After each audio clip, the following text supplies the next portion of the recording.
This is just a little bit of an overview of what the circuit looks like in the Jedi Holocron.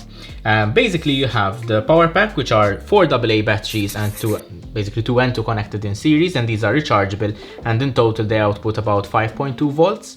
So that's exactly what the Arduino needs. A little bit more, but it's fine. They go into a magnetic switch, which is activated by a magnet ring over here. From the magnet switch, it goes into the voltage in pin on the Arduino Nano.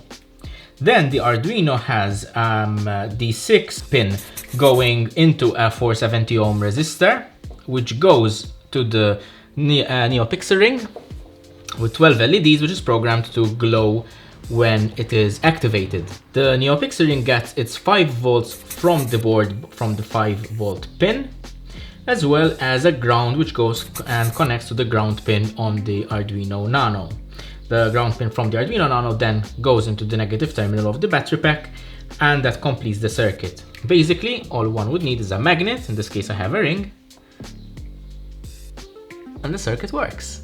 And it emits a really bright light. The only difference is that from the setup is I'm going to solder everything off this breadboard, which is going to be a bit of a challenge. I'm not used to it, but I will have a go with it.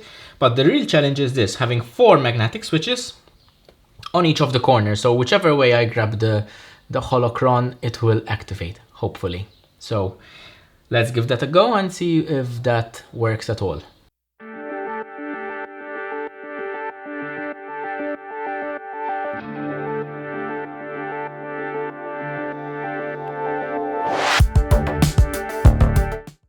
Okay, so I'm not sure if this is going to be clear enough on camera, but I had to stop sort of to explain what my plan is.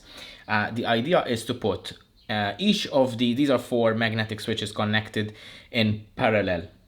And that's important because I want the circuit to turn on every time any of these is triggered. And these are triggered by a magnet, which is going to be the magnetic ring here, which, as you can see, is attracted to it.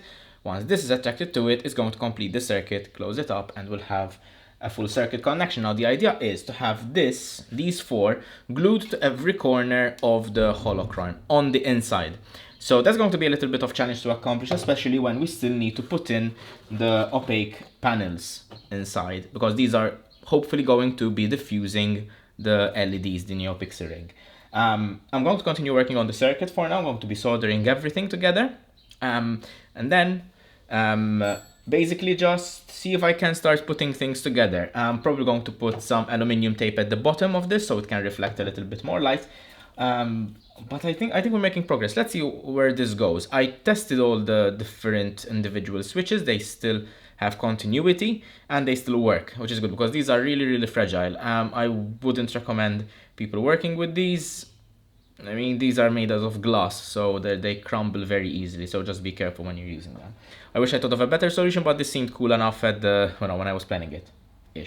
So yeah, let's continue this.